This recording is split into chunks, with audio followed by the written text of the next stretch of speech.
धम्मं शरणं गच्छामि। हमारे जो गुरु हैं, भारतवर्ष के जो विद्वान रहे हैं, उन्होंने हमें यानी कि अपने शिष्यों को विद्वान बनाया। जैसे धर्मकृति आदि जैसे ग्रंथों में देखकर हम समझ सकते हैं कि गुरुओं ने हमें किस प्रकार महान बनाया है। वैसे तो हमारे प्रामाणिक जो दर्शन हैं वो चीन में भी हैं, लेकिन तिब्बत की तरह बड़ी गंभीरता से एक संपूर्ण रूप से अनुवाद ना हुआ, ना ही उसका प्रचार किया गया। लेकिन तिब्बत में जैसे कि तिब्बती परंपरा से देखते हैं, तिब्बत में बौद्ध धर्म दर्शन पर जब अध्ययन करते हैं, प्रामाणिक सवाल जवाब और शास्त्र अर्थ के साथ पूरी परंपरा से करते हैं। मात्र तिब्बत ही एक ऐसा देश है या समाज है जहां भगवान बुद्ध अभी भी जीवित हैं। जैसे कि तिब्बती धर्म में वज्रयान के 4 सिद्धांतवादी परंपराएं या शाखाएं हैं। ये सब संपूर्ण रूप से देखे जा सकते हैं। चीन में तो हुआ था, लेकिन संपूर्ण रूप से हम नहीं देख सकते हैं। जैसे प्रज्ञापारण्य और चित्तमात्र के दर्शन के माध्यम से अनुवाद हुआ, अभ्यास हुआ, लेकिन संपूर्ण रूप से तिब्बत में ही इसका अनुवाद हो पाया। अब इसके बाद जो बुद्ध के प्रवचन की मूल ग्रंथ हैं, भावनाक्रम पर आता हूं। अब जैसे भावनाक्रम के नाम से ही स्पष्ट है कि भावना यानी कि दिमाग, सोच, विचार। तो सोच जो है हमारे दिमाग पर यानी कि लालच करना या गुस्सा करना या ना समझना यानी कि अज्ञानता। तो इन सब कलेशों पर पाप की जो सोच है उस ओर न छोड़ते हुए मन को काबू में करना चाहिए। मन को काबू में करना चाहिए ताकि अपने तक ही सीमित रखें। मन को धर्म के कार्यों की ओर लगाना चाहिए, क्योंकि मन में अच्छी बातें लाने के लिए और धर्म की ओर ले जाने के लिए ना तो कई दवाई बनी है, ना ही कोई ऑपरेशन से हो सकता है। मन में बदलाव लाने का सिर्फ एक ही तरीका है, ध्यान करना, अभ्यास करना ध्यान का। जैसे कि यहां पर भावनाक्रम का अर्थ ही बनता है कि अनुभव होना। अनुभव होने के लिए यहां पर 2 विषय आते हैं। या तो आपको काट छाट करके अनुभव करना चाहिए, या फिर जिस विषय पर आपने काट छाट की है उस विषय पर मन को रखिए। ये 2 माध्यम हैं कि अनुभव कैसे किया जाए। वैसे तो श्रद्धा के माध्यम से आस्था रखते हुए भी अनुभव का ज्ञान हो सकता है, लेकिन मूल यही 2 विषय हैं। सबसे पहले काट छाट करें, उसके बाद जिस विषय पर आपने काट छाट की उस विषय पर मन को बिठाइए, फिर मन को शांत रखना। उसके बाद सही अनुभव से सही दृष्टिकोण आता है। भावना क्रम में क्रम शब्द का अर्थ तो आप जानते ही हैं, एक के बाद एक, यानी कि सिलसिलेवार तरीके से। सबसे पहले जो कि मन को शांत रखना था, उसके बाद जाकर ध्यान यानी कि विपासना। जैसे कि भावना क्रम में सबसे पहले मंजूश्री को प्रणाम करते हैं, और जैसे कि इस ग्रंथ में लिखा गया है, तो इसी के अनुरूप भगवान बुद्ध की प्राप्ति के लिए प्रार्थना हम करते हैं। लेकिन प्रार्थना करने से पहले उसके उपाय क्या क्या हैं ये समझना जरूरी है। खाली आस्था या श्रद्धा न रखते हुए आस्था और श्रद्धा की क्या वजह होनी चाहिए उसे जानना ज्यादा जरूरी है। खाली आस्था और श्रद्धा न रखते हुए उस आस्था की एक वजह हो उसे जानना ज्यादा जरूरी है। क्योंकि हमारे जो विद्वान हुए हैं, जितने ज्यादा आचार्य हुए, उनके द्वारा लिखे गए ग्रंथ हैं, उनका अध्ययन करते हुए उसका काट छांट करें, फिर उसका अभ्यास करें, और उसके बाद उस अभ्यास का परिणाम निकलेगा। हम सब जो सुख चाहते हैं और दुख नहीं चाहते हैं, और दुख से छुटकारा मिले ये सबकी इच्छा होती है। दुख के साथ छुटकारा मिले ये अच्छी बात है, लेकिन संस्कार के साथ छुटकारा मिले और कर्म के साथ छुटकारा मिले, तब जाकर सही मायने में मोक्ष या मुक्ति का अर्थ बैठता है। इसलिए जरूरी यह है कि कर्म क्या होना चाहिए और कारण क्या होना चाहिए ये समझ में आए। जहां तक धर्म की बात है, जहां तक बुद्ध के ज्ञान की प्राप्ति की बात है, तो कर्म क्या है, कारण क्या है, यह जानना ज्यादा जरूरी है। अगर हम देखें तो दुख हो चाहे सुख हो, सब कर्म सब कारण से होता है। कर्म और कारण से दुख का होना यह स्वाभाविक है। किसी के द्वारा जबरदस्ती से यह सब हो रहा है, यह सिर्फ गलतफहमी है। भगवान बुद्ध के जो 4 वचन हैं, धर्म चक्र परिवर्तन पर 4 सत्य के बारे में बताया गया है। 4 सत्य जो हों, वो एक मायने में हमारे बौद्ध धर्म के निचोड़ का एक विषय है। ये 4 सत्य सबसे महत्वपूर्ण और सबसे अर्थपूर्ण है। इन चारों सत्य में अगर हम दुख और सुख की बात करें, तो सबसे पहले दुख की बात होती है। अगर हम दुख की बात करते हैं तो किन कारणों से और किन कर्मों से हो रहा होता है। दूसरा कि अगर दुख गलत है और पाप है, तो उस दुख का भी कारण गलत और पापी ही होना चाहिए, यानी कि गलत काम के अनुरूप हो जाना चाहिए।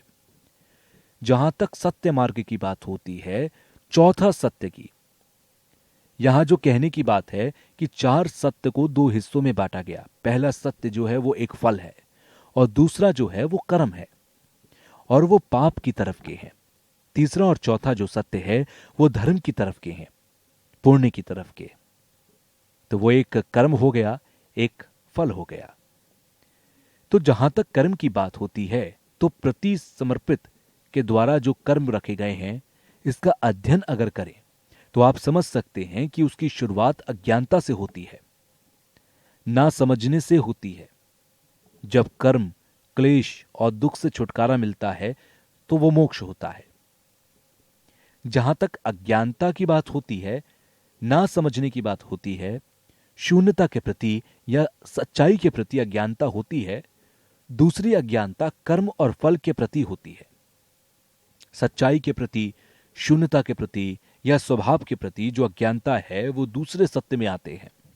जो बदलने वाले सुख हैं, यानी कि जो सांसारिक सुख हैं, वो भी असल में दुख ही होता है। और इसी वजह से जन्मों जन्मों की अज्ञानता की वजह से, संस्कृति की वजह से जो दुख होता है, वो भी इसी सब में आ जाता है। ये दोनों ही सच्चाई के प्रति या स्वभाव के प्रति अज्ञानता है, और वो उसमें आ जाता है। जो सबसे पहला दुख है, जिसका किसी को परिचय देने की जरूरत नहीं, स्वयं अनुभव कर सकते हैं, यानी कि जो दुख हमें तुरंत पता चल जाता है, वो फल रूपी अज्ञानता में आता है। कुल मिलाकर ये सारी चीजें हो रही होती हैं, इसीलिए हम ठीक से समझकर अपने दुखों को खुद से दूर कर सकते हैं। बौद्ध दृष्टि से ऐसा माना जाता है कि जो भी है वो केवल हमारे मन के द्वारा रखा गया है, मन के द्वारा या कल्पना के द्वारा रखा गया है। पहले बताया गया कि कर्म या फल रूपी जो अज्ञानता है, उससे छुटकारा मिलने पर ही हमें मनुष्य के जीवन या देवताओं के रूप की प्राप्ति हो सकती है। मनुष्य या देवताओं का जीवन में भगवान बुद्ध के ज्ञान को प्राप्त कर मोक्ष की ओर बढ़ने की पूरी व्यवस्था है।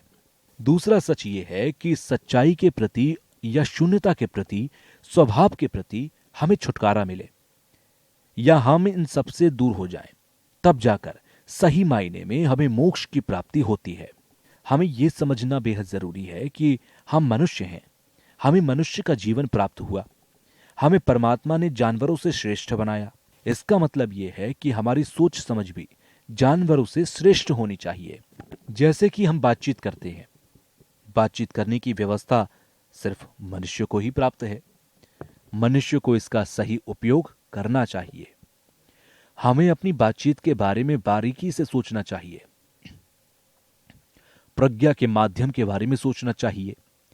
जब हम प्रज्ञा के माध्यमों से सोचना शुरू करते हैं, तब जाकर हमें तरह तरह की कल्पनाओं से छुटकारा मिलता है।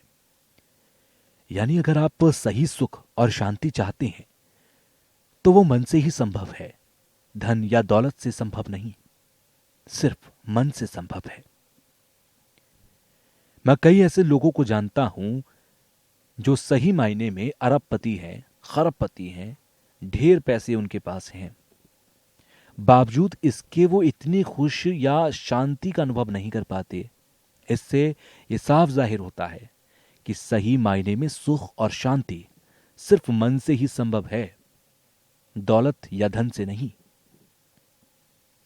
मैं उदाहरण के तौर पर एक बात बताना चाहता हूं कि आप यहां आए हुए जो युवा पीढ़ी के लोग हैं, जो 21वीं सदी के बौद्ध हैं, लाहौल स्पीति से या किन्नौर से, मैं आपको बताना चाहता हूं कि आपके गांव में जो आपके माता पिता रहते हैं या आपके आस पड़ोस के जो चाचा ताई और गांव वाले रहते हैं, आपके रिश्तेदार, आपके मिलने वाले हैं, वो दिल्ली, मुंबई, न्यूयॉर्क या फिर बहुत बड़े बड़े देशों में रहने वाले लोगों से ज्यादा सुखी, ज्यादा खुश महसूस करते हैं। भले ही गांव के लोग अपने यहां शराब पीकर या अन्य नशे में, मौज मस्ती में लिप्त रहते हैं, वो अमीरों या बड़े लोगों से ज्यादा खुशी का अनुभव करते हैं। यानी कि हमें बाहरी वस्तुओं से या भौतिक चीजों से सुख प्राप्त होगा, इस धोखे में नहीं रहना चाहिए। जैसे कि इतिहास के तौर पर हम देखें तो रोतुम्पा ने अपने ग्रंथ में कहा कि आचार्य शांत रक्षित के समय में तिब्बत में बौद्ध विहार में कई ऐसी शाखाएं होती थी, वहां ध्यान के केंद्र होते थे, भिक्षुओं के होते थे, अनुवादकों के केंद्र होते थे, योग के केंद्र होते थे, अध्ययन के लिए कई शाखाएं बनी होती थीं। ऐसे में चीन के जो विद्वान हुए हैं या बड़े बड़े बौद्ध रक्षक हुए हैं, वो इन शाखाओं में आकर शिक्षा लेते थे, समय समय पर ध्यान करते थे। जब सोच विचार या धर्म के मामले में कोई गलतफहमी होती थी तो शांत रक्षित स्वयं उनको जवाब देते थे।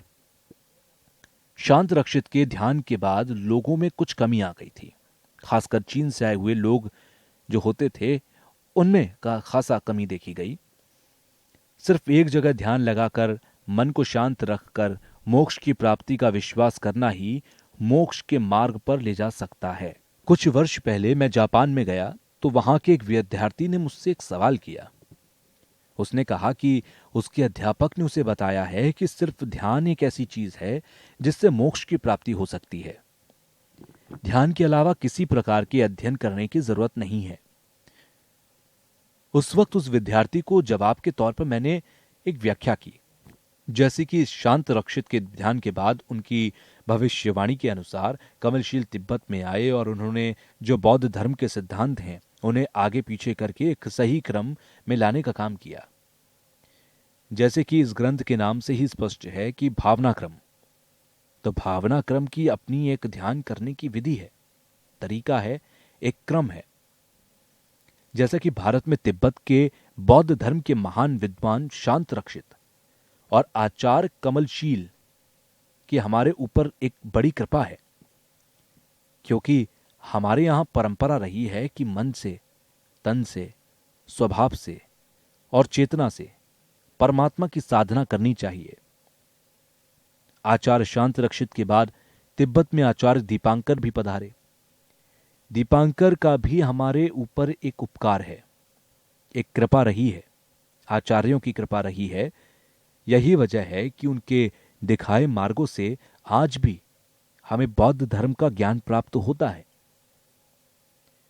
दूसरा यह है कि तिब्बत के राजा के आग्रह और तपस्या के बाद ही तिब्बत में भावना क्रम का ग्रंथ लिखा गया, और यह बहुत महत्वपूर्ण ग्रंथ है, इतिहास के तौर पर भी और हमारे अध्ययन के लिए भी। कुछ लोगों की गलतफहमी होती है कि तिब्बती धर्म जो है वो लामाओं का धर्म है, लेकिन इसे बौद्ध के तौर पर विस्तार दिया गया। संसार में एक होता है रीति रिवाज के मुताबिक चलना, लेकिन अगर हमें धर्म को गंभीरता से लेना है तो हमें रीति रिवाजों से हटकर चलना होगा। यही वजह है कि कुछ वर्ष पहले लाहौल स्पीति में मेरा एक कार्यक्रम था। वहां हम लोग कुछ दिनों तक रहे थे, वहां भोजन किया और वहां के कुछ स्थानीय लोगों से मिलने का मुझे अवसर मिला। एक महिला थी, वो अब काफी बुजुर्ग हो गई है, और मेरी उन लोगों से बात हुई तो मैंने उन लोगों से पूछा कि बुद्ध के धर्म का अर्थ क्या है, बुद्ध धर्म के मायने क्या है। तो जवाब में उस बुजुर्ग महिला का कहना था, शरणम शरणम बुद्ध गच्छामि। जैसे श्लोक भगवान की वंदना करना ही उनका धर्म है। मैंने कहा चलो ठीक है। फिर मैंने पूछा कि क्या ब्रह्मा, शिव, विष्णु सब अलग अलग हैं? तो बुजुर्ग महिला ने जवाब दिया कि नहीं, सब एक हैं। जितने भी भगवान हैं सब एक हैं। तो मैंने कहा कि यह गलतफहमी है, ऐसा नहीं है। भगवान बुद्ध का जो धर्म है, जो उनकी कृति है, वो थोड़ा हटकर है। हम लोगों ने भगवान की पूजा की और धर्म को सिर्फ हाथ जोड़ने और उनकी वंदना तक ही सीमित कर लिया। हम काफी देर तक भगवान के लिए घंटी बजाने और तमाम वाद्य यंत्रों का प्रयोग कर उनकी आराधना संपन्न इसी के साथ कर देते हैं, जबकि ऐसा नहीं है। यह गलत तरीका है। एक जगह प्रवचन करते हुए मैंने एक लामा जी से पूछा कि भगवान बुद्ध का परिचय क्या है, तो उन्होंने आसमान की ओर इशारा करते हुए कहा था कि भगवान बुद्ध ऊपर एक शीशे के घर में विराजमान है। सही मायने में यह एक बहुत बड़ी गलतफहमी है। हमारे तिब्बती समाज में भी धर्म के मायने पूजा पाठ करने तक ही सीमित रह गए हैं।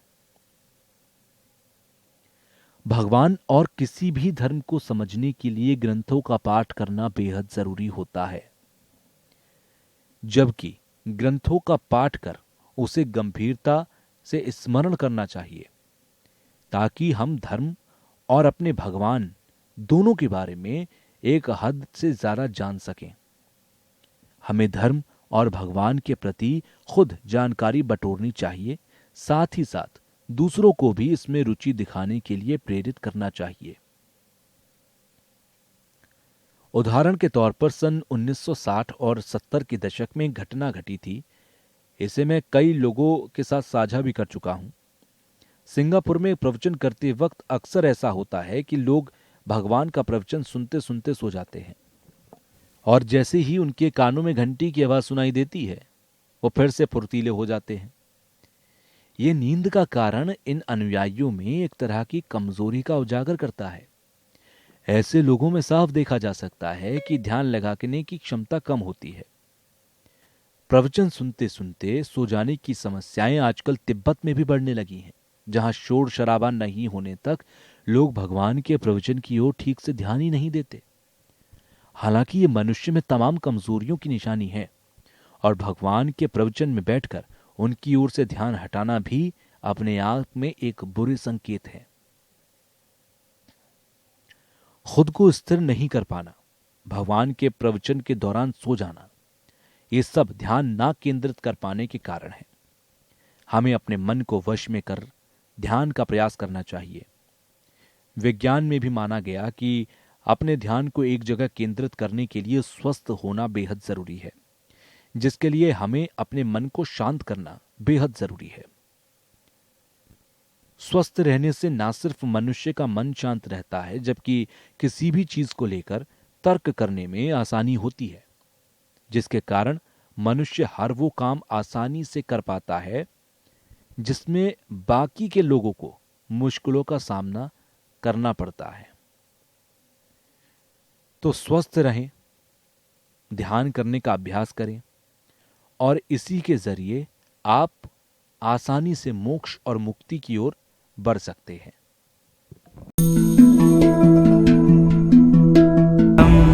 शरणं गच्छामि, धम्मं शरणं गच्छामि,